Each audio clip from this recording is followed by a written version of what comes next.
There is a particular silence that arrives after the bleeding stops, not the silence of recovery, not the silence of rest. You recognize this. It came without announcement, and when it settled, it did not feel like peace. It felt like stone.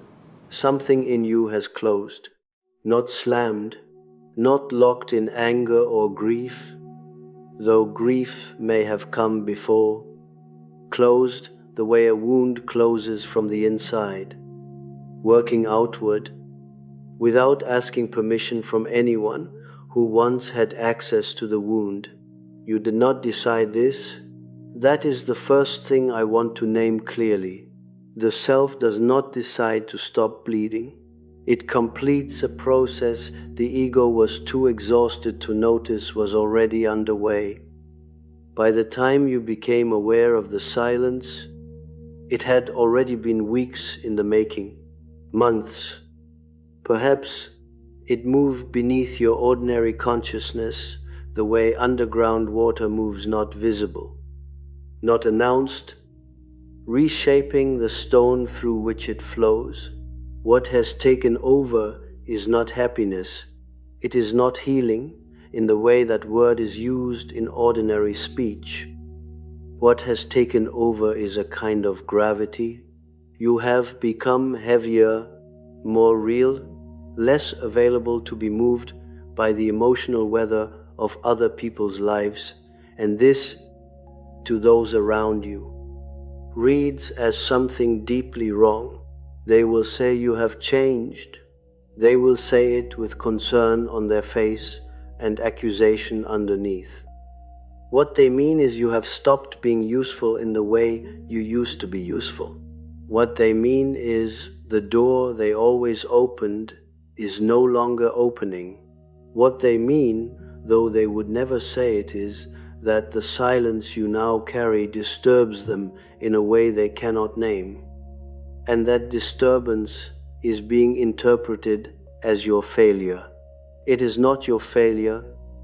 In my work on the withdrawal of psychic libido, and I use that word precisely in its technical sense as energy, not a sentiment, I observed again and again that the self does not heal through addition. It heals through a kind of subtractive pressure. What is no longer fed begins to die. What is no longer accessible begins to rearrange around its own absence. The person standing before me in the consulting room was often unaware that the change had already occurred.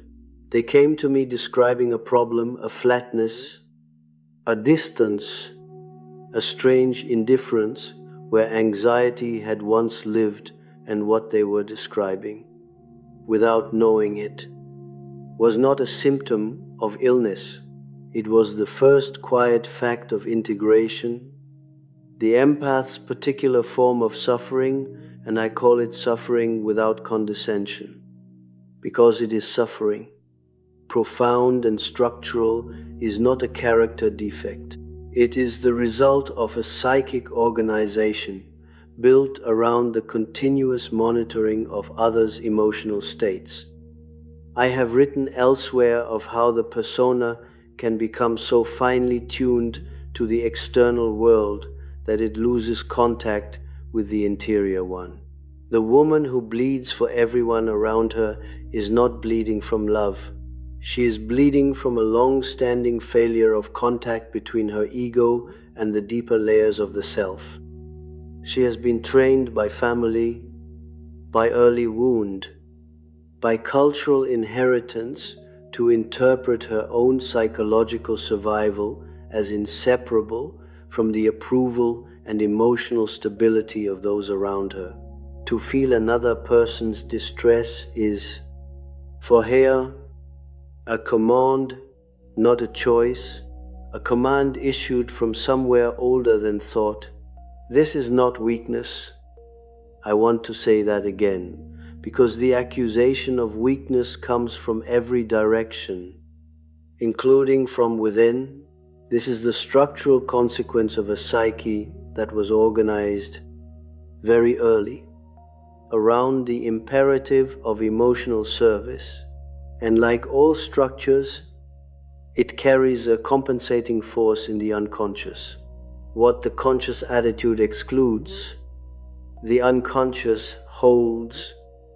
What the empath has never been permitted to be indifferent, quiet, self-interested, closed, has been accumulating in the shadow for years, not as pathology, as potential. What you are experiencing now is that potential taking form.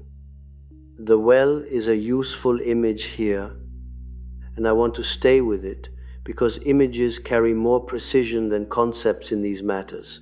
You have perhaps noticed that something which used to well up in you, a readiness to pour out, to comfort, to absorb, no longer rises the way it did. You reach for it and find stillness instead, a surface that does not move. Still water, not frozen, but no longer responding to the wind that passes over it. This is not emptiness. This is what happens when water stops being agitated. It becomes reflective. It becomes accurate. Still water shows you exactly what stands at its edge, and that accuracy, that unsparing clarity, is threatening to people who have depended on your surface remaining turbulent. A turbulent surface can be manipulated. It can be moved by throwing in a stone. It rises and falls with what is thrown into it. Still water does nothing of the sort. Still water simply shows you yourself, precisely as you are, with nowhere to hide. The people in your life who are most disturbed by your silence are not disturbed by your absence of emotion. They are disturbed by the accuracy of your presence. You have stopped performing engagement. What remains is perception, clear, patient, disinterested, and that kind of perception is experienced as cold by those who expect it to be soothed rather than seen. I recall a patient, and I speak of her in composite, as I have always done, to protect what is not mine to expose, who came to me in what she described as a collapse. She was a woman in her mid-40s, a professional, highly capable in every external sense, who had organized her entire relational life around her exquisite sensitivity to others' distress.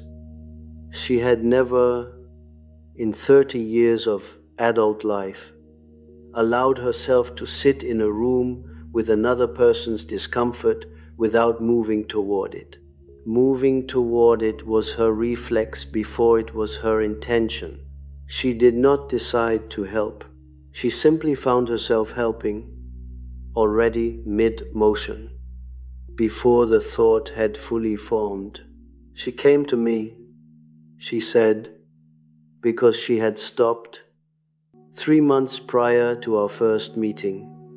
She had been in a conversation with a family member who was crying the same cry she had heard from this person dozens of times, surrounding the same wound, returning from the same place, and for the first time she had remained in her chair, not in protest, not in anger, not in any decision she could report.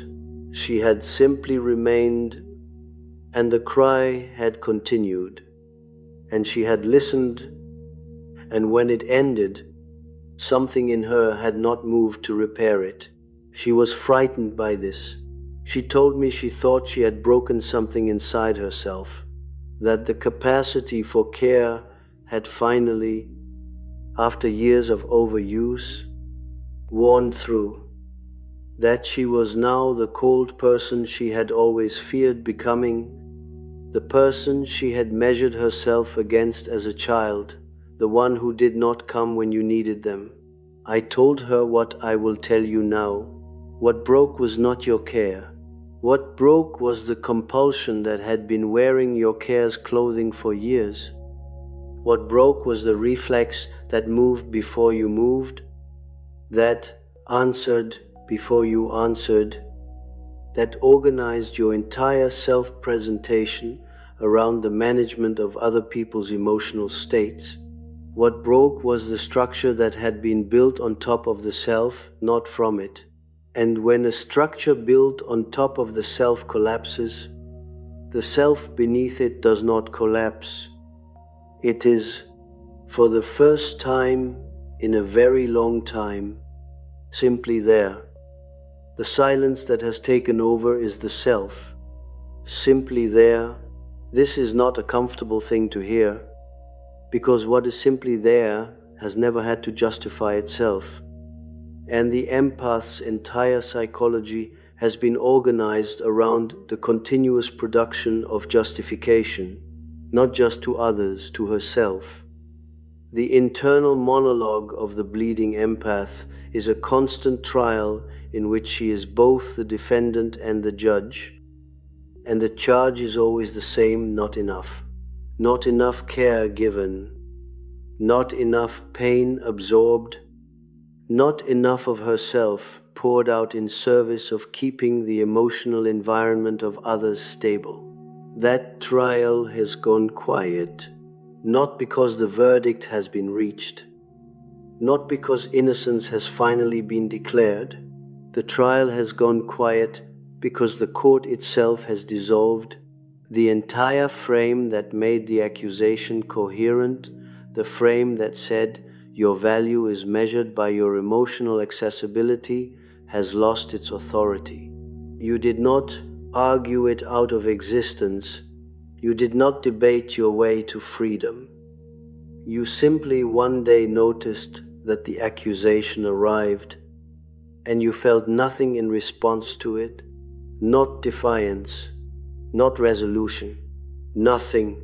The accusation landed in still water, and the surface did not move.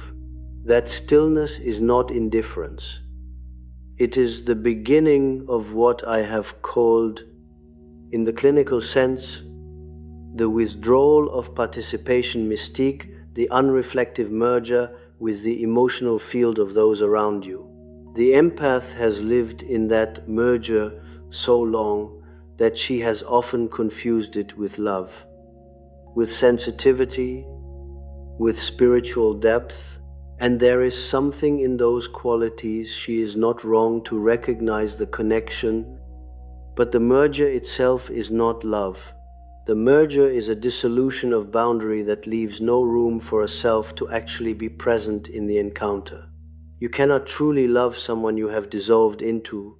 You can serve them, monitor them, orient yourself entirely by their emotional state, but love requires two people, two distinct presences, two separate interiorities in actual contact.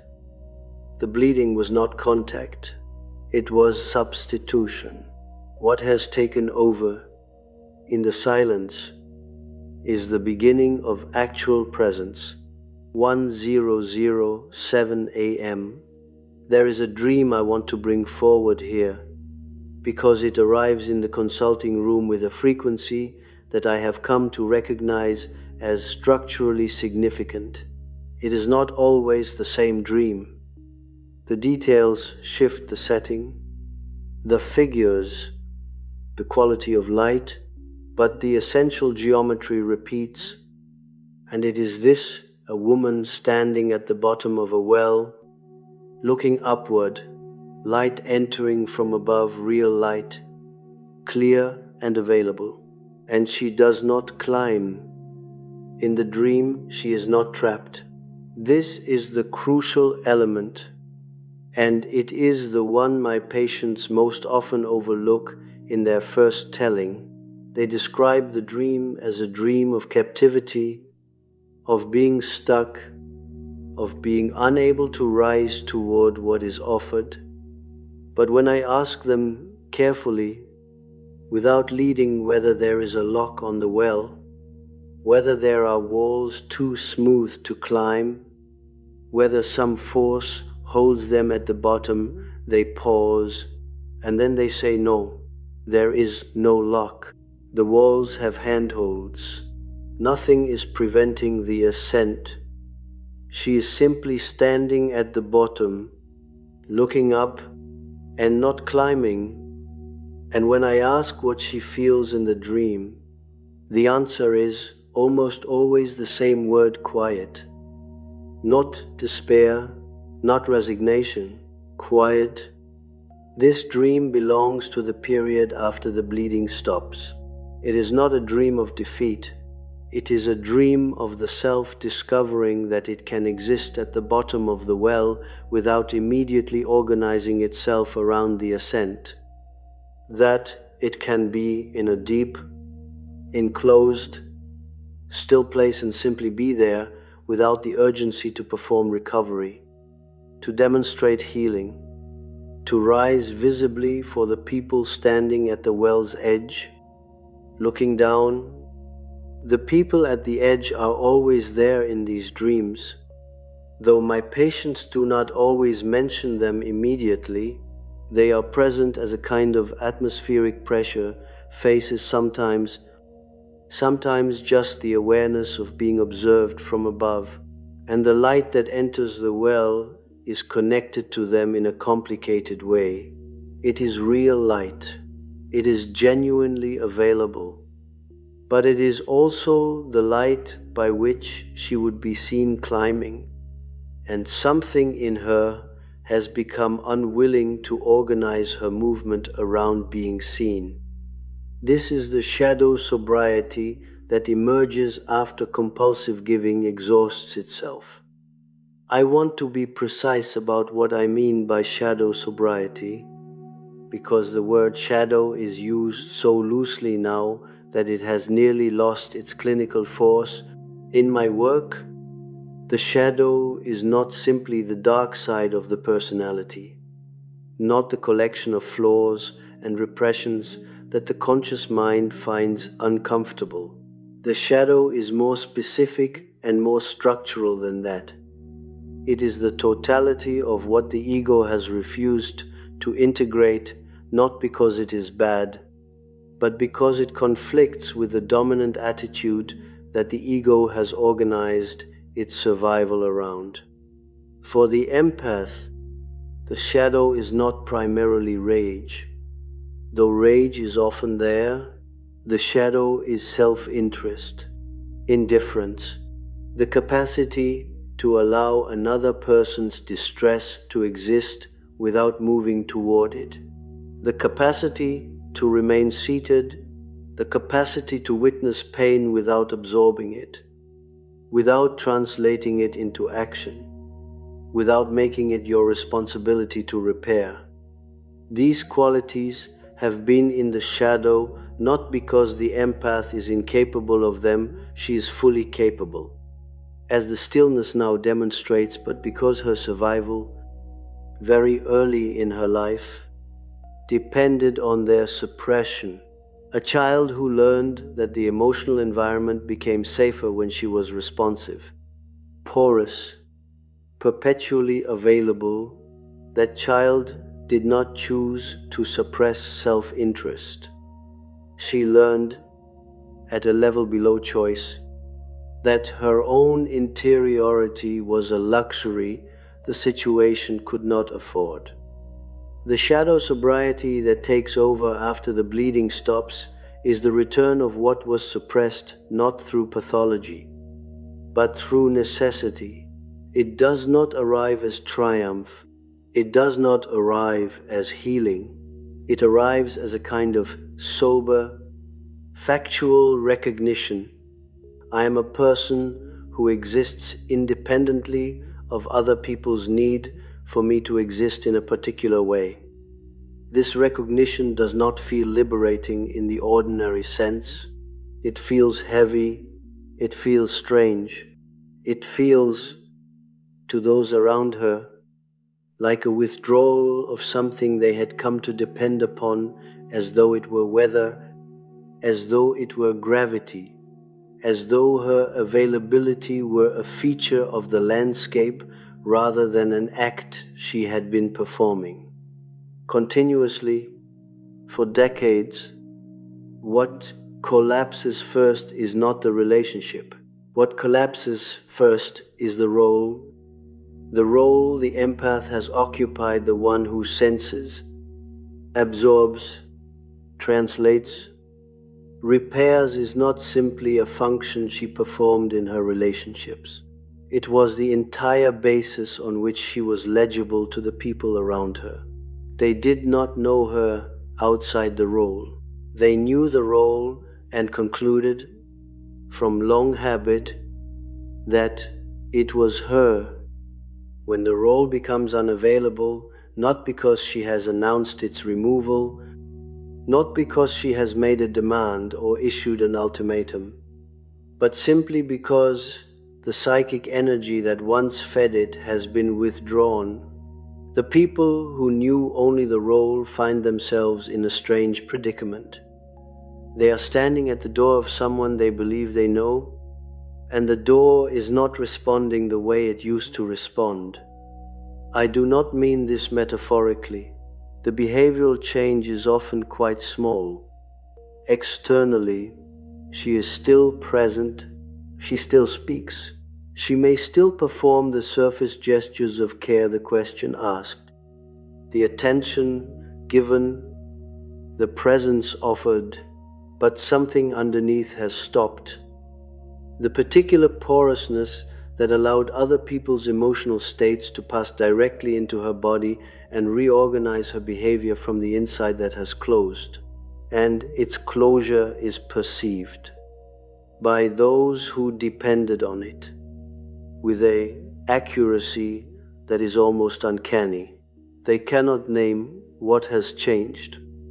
They can only feel that access has been denied, that something they expected to find open is no longer open, and that the familiar methods of opening it are not working. They will try several methods. The first method is appeal. This is the method of the person who believes the closure is a mistake that she has simply forgotten, temporarily, to be available in the way she has always been available. The appeal takes the form of greater need, more visible distress, a presentation of suffering that would, in the old economy, have triggered the immediate movement toward repair. The appeal assumes that if the suffering is clear enough, legible enough, sufficiently displayed, the old reflex will reactivate. It does not reactivate. This is not because she is unmoved by suffering.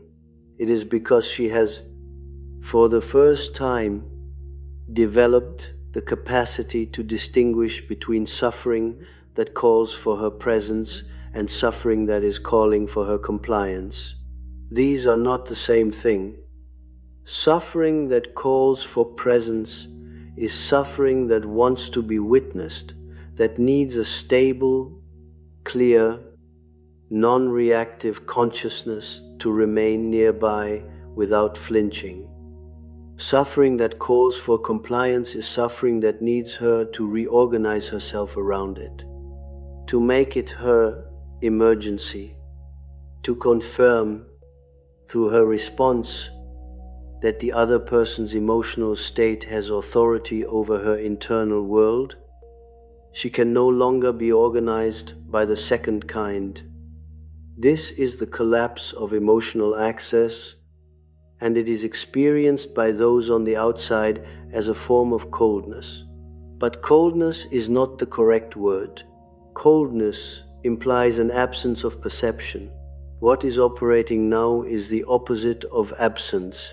She perceives the suffering clearly. She perceives the appeal within it clearly. She perceives the demand beneath the appeal clearly.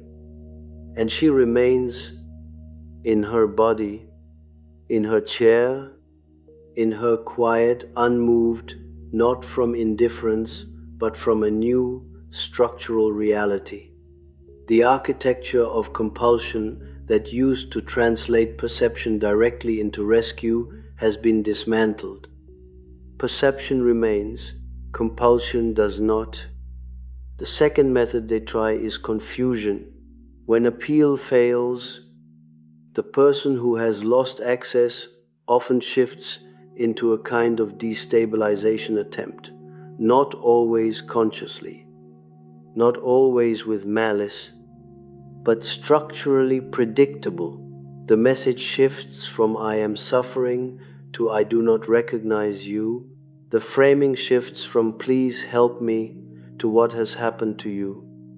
Questions arrive: are you angry with me? Are you punishing me? Have I done something wrong? Is something the matter? These questions carry a hidden architecture. They assume that the change in her must be caused by a change in the relationship, that her withdrawal of access is a response, a reaction, a form of retaliation or judgment. They cannot imagine, because they have not had to imagine, that the change is internal and structural and has nothing to do with them personally, except insofar as they were among the people who previously had access to a door that no longer opens. The confusion method is more difficult to bear than the appeal. The appeal was legible. The confusion feels like accusation wrapped in the language of concern. And for a woman who has spent her life organized around the avoidance of causing harm, the implication that her psychological development is a form of punishment directed at those around her is a very old wound, reopened with precision. What I observe in the women who come to me during this period is that this is where the greatest temptation lives. Not the temptation to return to the bleeding. That door is harder to reopen than it appears, because the psyche does not easily reinvite what it has finally metabolized. The temptation is to explain, to defend, to make the internal event legible to the people who are disturbed by it, to take the weight of their confusion and translate it once again into labor, the labor of justifying her own psychological development to the people it inconveniences. The explanation never satisfies. It cannot satisfy, because what they are asking her to explain is why she has stopped making herself available for a function she was never supposed to be performing in the first place. And the honest answer to that question, that the function was always an adaptation to a wound, not an expression of a self, is an answer they are not prepared to receive, because receiving it would require them to examine what they were actually accessing when they accessed her. That examination almost never happens. What happens instead is the third method. The third method is withdrawal. When appeal has failed and confusion has failed, the person who has lost access often simply leaves, not dramatically, not with declared ultimatum, but with a slow recession that mirrors almost exactly what she herself has done. The availability decreases. The contact becomes intermittent. The relationship enters a kind of suspension that is never formally acknowledged. And here I want to pause, because this is the moment that is most frequently misread by her, by those around her, and by the well-meaning observers who watch from the outside. This withdrawal of the other person is almost universally interpreted as loss, as punishment, as confirmation that the psychological change she underwent has cost her something irreplaceable. I do not interpret it this way. What is withdrawing is the relationship that was organized around the function she no longer performs. That relationship was not a relationship between two people. It was a relationship between a need and a response mechanism, between a person who required a particular kind of emotional service and a person who had been organized to provide it. When the service becomes unavailable, the relationship built on it has nothing to stand on. It does not fall apart because something has gone wrong. It falls apart because it has been completed. It fulfilled the function it was organized around, and that function is now over. The still water at the bottom of the well does not mourn the absence of the turbulence. The turbulence was never the point. The water was always the point. There is a second dream. She is standing, and this figure appears again and again, in variation, across the consulting rooms of those who have undergone this particular interior event, standing in a room that is familiar, furnished with the ordinary objects of her daily life. About to speak, the words have already formed in her. She knows what she intends to say. She opens her mouth, and the sound leaves before she does. The words go out into the room ahead of her, and by the time her voice has begun to move, the speaking is already over. The room has already received what she said, and she stands, mouth slightly open, aware that something has completed itself without waiting for her participation.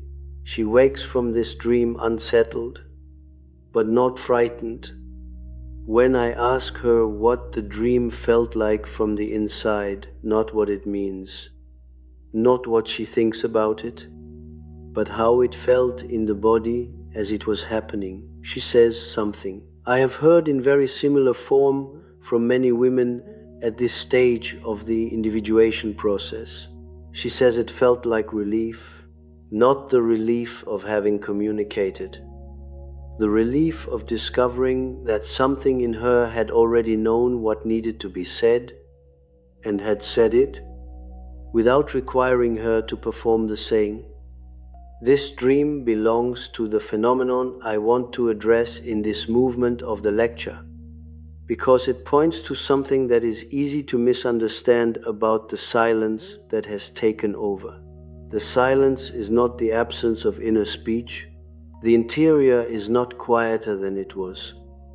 In many ways it is louder, more precise, more continuous, less interrupted by the obligation to monitor the emotional weather of those around her.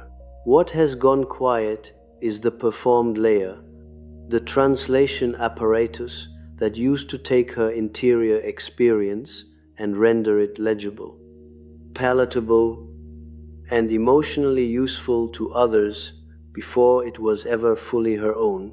She used to speak after editing, after scanning the room for how the words would land, what they would require of the person who received them, whether the truth she intended to speak would create a disturbance she would then be required to manage.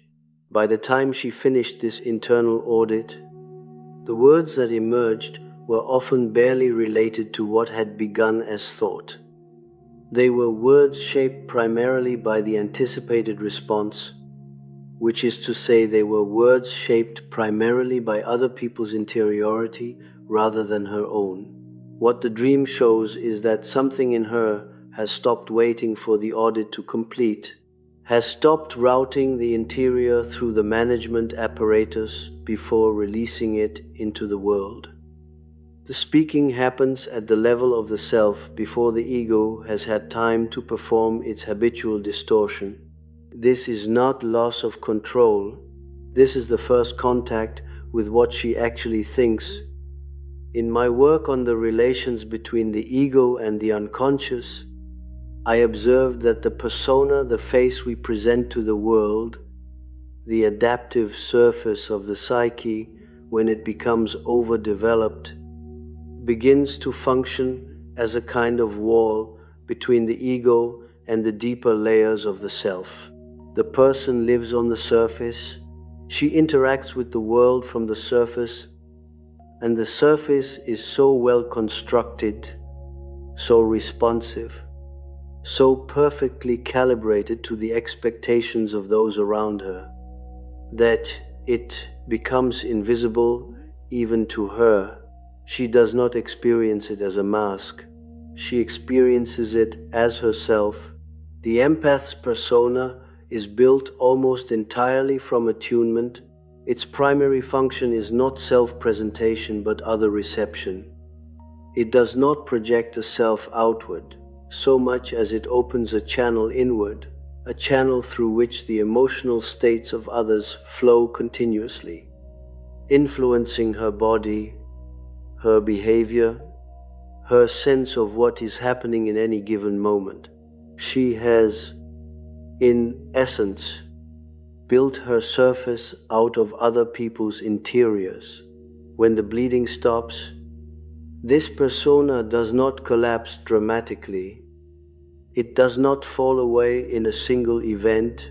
It becomes, gradually, less functional, less responsive to the stimuli it was designed to respond to.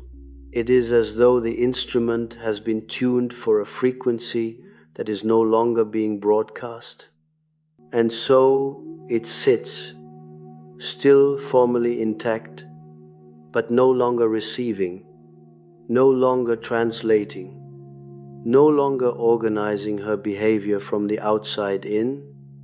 What remains when the persona's primary function is suspended is something that has always been there, but has rarely been the organizing principle of her experience, her own perception. Not her perception of others, her perception unmediated, not routed through the question of how it lands, what it costs, who it might disturb, simply what she sees, what she knows, what she has always known and has spent decades finding careful ways not to say directly. The accuracy of this perception is the thing that disturbs people most deeply. I want to stay with this because it is consistently underestimated in discussions of what happens to relationships after this kind of interior shift. The common understanding is that the empath who heals becomes less sensitive, that the bleeding, once stopped, takes with it the perceptual capacity that caused the bleeding in the first place, that she becomes, in some functional sense, less aware of others. This is precisely wrong. The sensitivity does not diminish. What diminishes is the compulsion to act on it in ways that protect others from being seen. The empath who has undergone this interior event does not see less. She sees more because she is no longer routing her perception through the apparatus of appeasement. She is no longer softening what she sees into a version that the other person can receive without discomfort.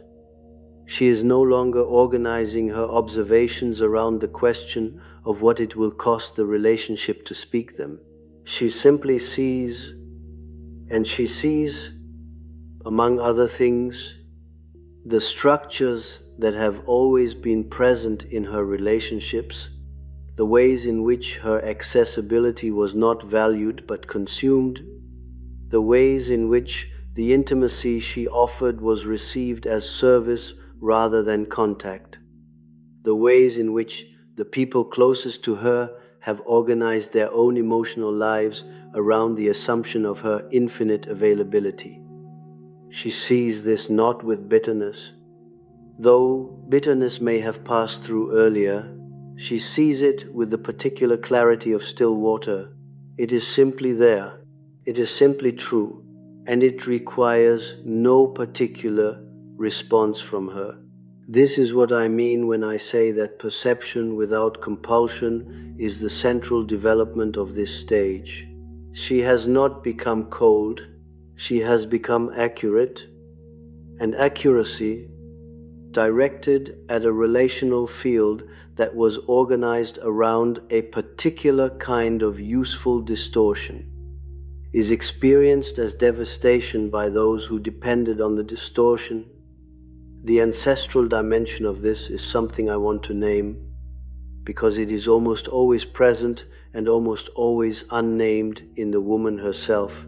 What she is carrying, the compulsive attunement, the bleeding, the impossibility of remaining seated while another person suffers, did not originate with her. In my work with patients across many years, I have found that this particular psychological organization has almost always been inherited, not genetically in the crude sense, but transmitted through the relational field of the family across generations. There is usually a mother, and behind the mother, another mother who organized her survival in the same way, who learned, in whatever circumstances shaped her, that her own interior life was a secondary consideration, that her value was located in her usefulness to others, that the way to remain safe was to remain necessary. The empath did not choose this inheritance any more than she chose her eye color. She received it in the atmosphere of her earliest relationships, in the emotional logic of the household in which she was formed, in the unspoken curriculum of what a woman in her family was. For when the bleeding stops, something older than her individual life is also coming to rest. This is not always consciously felt. It rarely arrives as a dramatic recognition, as a moment of insight in which she understands herself as the end point of a multi-generational pattern. More often, it arrives as a strange sensation of finality that has nothing to do with the immediate circumstances of her life, as though something has been completed that was set in motion long before she was born, as though the well in which she now stands, quiet and unclimbing, is older than she is dug by hands she never saw, filled by water that has been moving toward this stillness for generations. I do not say this to romanticize what is, in immediate terms, often a painful and disorienting experience. I say it because the scale of what is completing matters. She is not simply healing from her own wounds. She is ending a transmission, what was handed to her unconsciously as the correct way to organize a female self, the way to be useful enough to be kept, responsive enough to be safe, porous enough to be loved, is not being passed forward. The chain is not continuing. This is a significant psychological event. It deserves to be understood as such, rather than reduced to the language of personal growth or individual recovery. It is neither of those things, or it is both of them, but in a register that those words cannot fully carry. The shadow that emerges during this period is not, as I said earlier, primarily rage, though rage has often been necessary earlier in the process to break the hold of the compulsive structure. What emerges now, in the quieter aftermath, is something more difficult to integrate precisely because it is less dramatic. What emerges is self-interest that does not apologize, desire that does not immediately translate itself into the service of others, preference, opinion delivered without the softening apparatus, humor that does not first check whether it will be received. These qualities arrive not as revelations but as small, factual events. She notices that she has chosen something for herself without first performing the calculation of whether it will cost someone else their comfort. She notices that she has stated a view without first gauging the room for how it will land. She notices that she has sat with another person's distress and felt from the inside something she would have once diagnosed as failure, a clean, untroubled absence of the urge to repair, and she notices that the world did not end. The other person's distress continued for a while. And then it did what distress that is not rescued generally does. It moved through its own arc, found its own resolution, or did not find it, but in either case did not require her body to serve as its shock absorber. This observation, quiet, repeated, accumulating over weeks and months, is the real engine of the transformation. Not the insight, not the understanding, the repeated observation that the world her compulsion told her she was holding together does not, in fact, require her to hold it.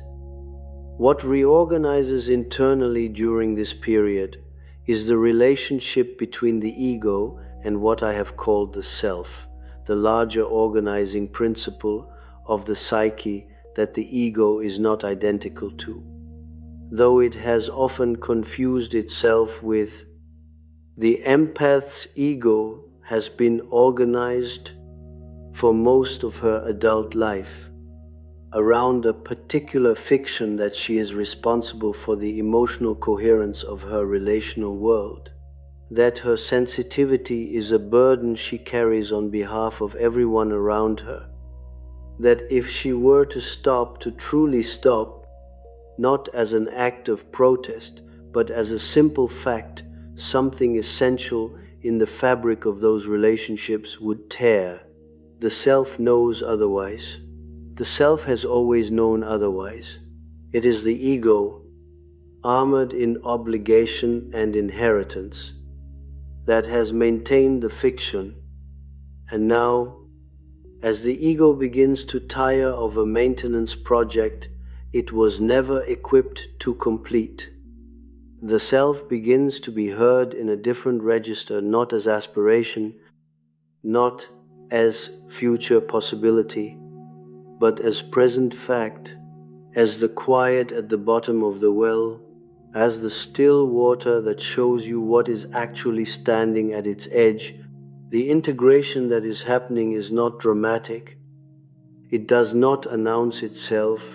It does not produce a woman who is suddenly comfortable, suddenly at peace with the losses that have come with the transformation, suddenly arrived at some stable plateau from which she surveys her healed self with satisfaction. It produces a woman who is simply more herself than she has ever been, and that self is quieter than the person who bled, more contained, more difficult to access, more real. The cold naming that belongs to this final movement is not a conclusion. It is a recognition of what has already been named, piece by piece, across the preceding movements, and what now simply stands, without requiring further arrangement. Let me say it plainly as I know how to say anything in this work. The woman who has stopped bleeding is not recovering. She is not in a transitional state between the wounded self she was and some more complete self she is becoming. She has not paused on a journey. What has happened is not a pause. What has happened is an arrival at a psychological condition that was always the destination of the process she was in, even when she did not know she was in a process, even when what she experienced was simply pain without direction.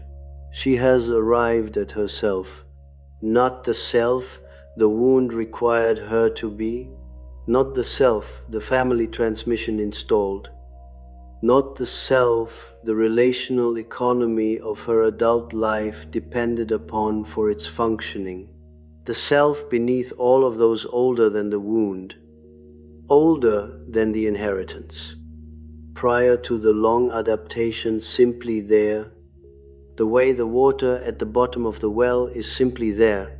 This is not comfortable.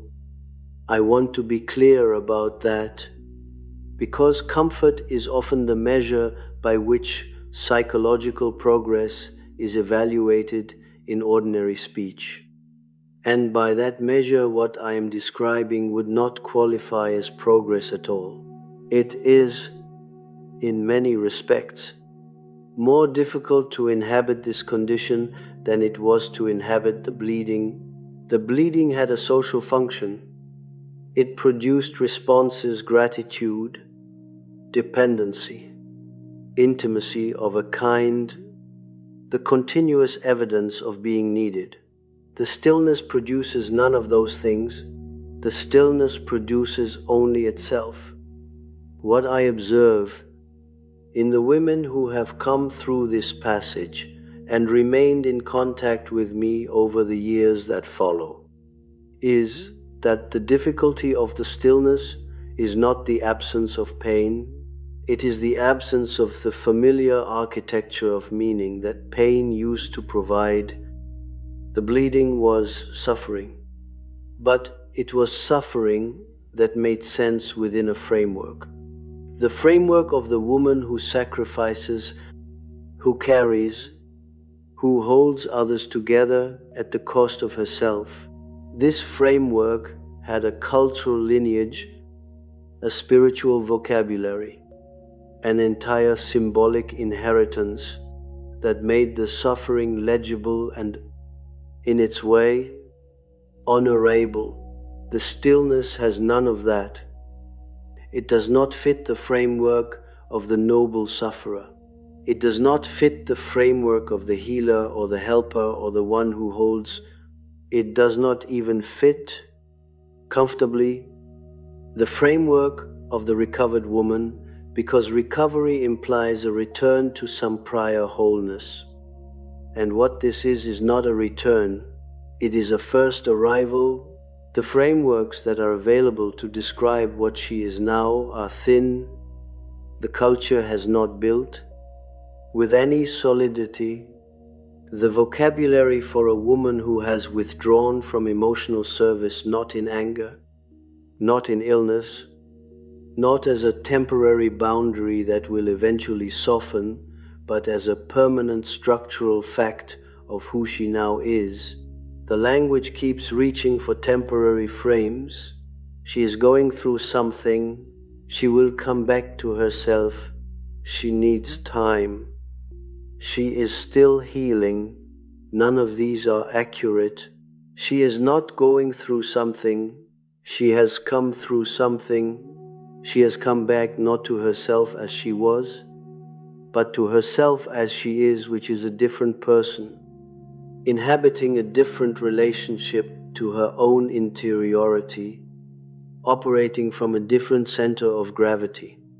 She does not need more time, in the sense of time that will return her to the previous condition.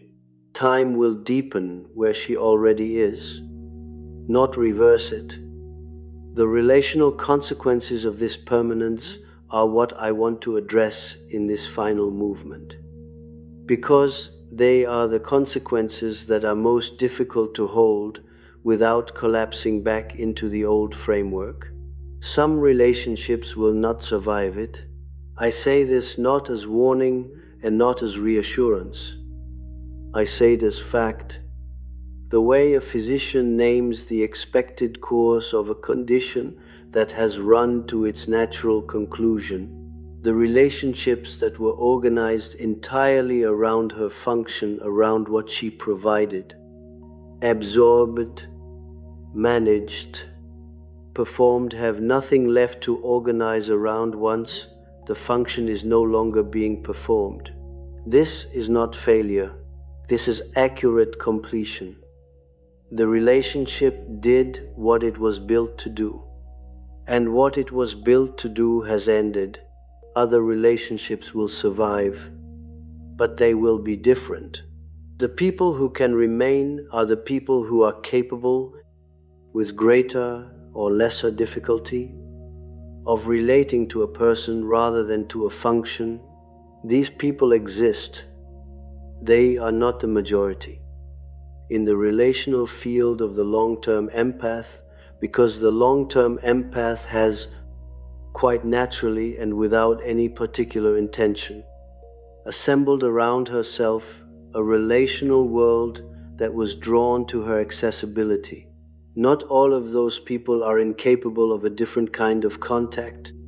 Some of them will find, to their own surprise, that the version of her they encounter now quieter, less available, more opaque, more genuinely present is someone they are capable of actually knowing.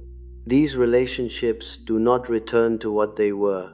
They begin again from a different foundation, and there will be new relationships. Eventually, though this is not the primary concern of this stage of the process, new relationships that begin from her current condition rather than from the condition she has left. These relationships will be, by their nature, different in structure, entered from self-possession rather than from need, offered from presence rather than from service, sustained by actual contact rather than by the continuous performance of accessibility. She will not know, in the early period of the stillness, whether such relationships are possible. She will not know whether she is capable of them, or whether something essential to intimacy has been closed along with the door that used to open too easily.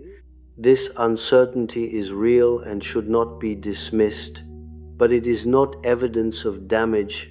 It is evidence of an interior that has not yet had the opportunity to discover what it wants when it is no longer organized around what others need.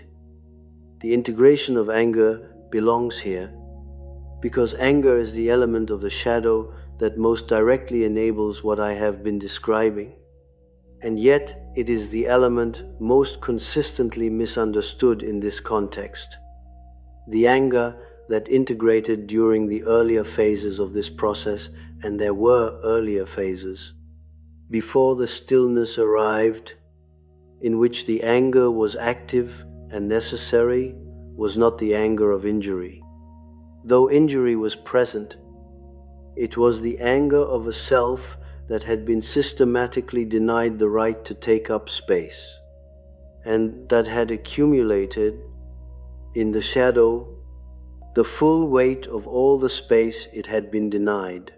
This anger, when it finally moved, was not destructive in the pathological sense. It was clarifying. It burned away the structures of obligation and guilt that had kept the compulsive giving in place. It was the necessary fire before the well could hold still water. By the time the stillness arrives, the anger is no longer active in the same way. It has completed its structural work.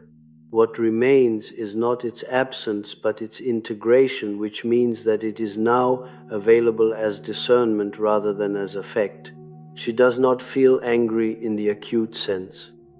She simply knows, with a precision that was not available to her before, what she will and will not do, what she will and will not allow, what she will and will not continue to organize her life around. This integrated anger is invisible from the outside. It produces no raised voice, no declared position, no visible defense. It produces only the stillness, only the door that does not open, only the surface of the water that does not move when the stone is thrown. This is why it is more difficult for others to respond to than the active anger would have been. Active anger is legible. It can be argued with, apologized to, waited out. The stillness cannot be argued with. It is not a position. It is a condition. I want to return at the end to the well, not because the symbol requires a formal closing. Symbols do not require closure, and forcing one onto them diminishes their precision. I return to it because there is one element of the image I have not yet named, and it belongs to this final movement, the light that enters the well from above. In the dream, she looks up at it. She does not climb toward it. I have spoken about what this means regarding the refusal to organize her movement around being seen. But there is another dimension to the light, one that only becomes visible when you hold the image long enough without rushing toward interpretation. The light is entering the well regardless of what she does. She is not blocking it. She is not refusing it. She is not even, in any active sense, receiving it. She is simply present in the space it illuminates. And the well, which is deep and enclosed and separated from the surface world by a significant vertical distance, is nonetheless lit. The depth does not prevent the light from entering. The distance does not interrupt it. The fact that she has gone down rather than up, that she has moved toward interiority rather than toward visibility, has not placed her in darkness. This is the thing that is most consistently feared by the women in this passage, and most consistently found to be untrue on the other side of it. The fear is that interiority is darkness, that to move away from the surface, away from the performing and the giving and the continuous outward orientation, is to move into a place where nothing reaches her, where she becomes inaccessible not only to others but to something larger, to meaning, to connection, to whatever it is that makes a life feel inhabited rather than merely endured. The light in the well says otherwise. What she finds at the bottom of herself is not emptiness. It is not the punishment she feared for finally becoming unavailable. It is a space that is lit from above by something that does not require her to climb toward it in order to reach her. Something that enters the depth precisely because the depth is there. Something that has been waiting with considerable patience for her to stop moving long enough to be illuminated. I have called this, in my work on the self, the transcendent function, the mediating capacity between the conscious and unconscious that becomes available when the ego stops insisting on managing the entire process of a life from the surface. It does not arrive as vision, it does not arrive as revelation in any dramatic sense. It arrives as the quiet certainty of a person who has stopped bleeding and found that the stopping was not an ending. It was the first condition in which something real could begin. What has completed inside you is not your capacity for love, it is your willingness to substitute service for it. The bleeding is over, the well is lit, the water is still, and you are, for perhaps the first time, simply there,